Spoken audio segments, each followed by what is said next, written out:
আজ বানালাম দারুণ স্বাদের হাতে মাখা কুলির পিঠের পায়েস। তো আমি কিভাবে হাতে মাখা কুলি পিঠের পায়েস বানাই চলুন দেখা যাক।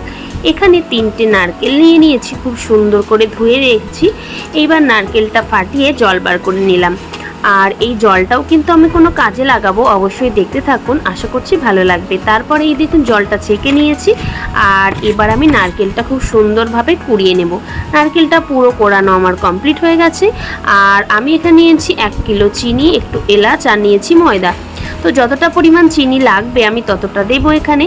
তো ভালো করে এবার নারকেলটা হাতে মেখে নিলাম চিনির সাহায্যে, আর একটু এলাচ দিয়ে দিলাম। এবার এখানে কড়া বসিয়ে এখানে দিয়ে দিলাম সেই নারকেলের জলটা। এবার জলটা ফুটে গেছে, এখানে দিয়ে দিলাম ময়দা। ময়দাটা ভালো করে গরম জলে মিশিয়ে আমি ভালো করে মেখে নিয়েছি। আর এতে সফট হয়, কিন্তু ডোটা ভীষণ সুন্দর হয়। এভাবে একবার করে খেয়ে দেখবেন, অবশ্যই কিন্তু ভীষণ ভালো লাগবে, মুখে দিলে একেবারে মুখে লেগে থাকবে।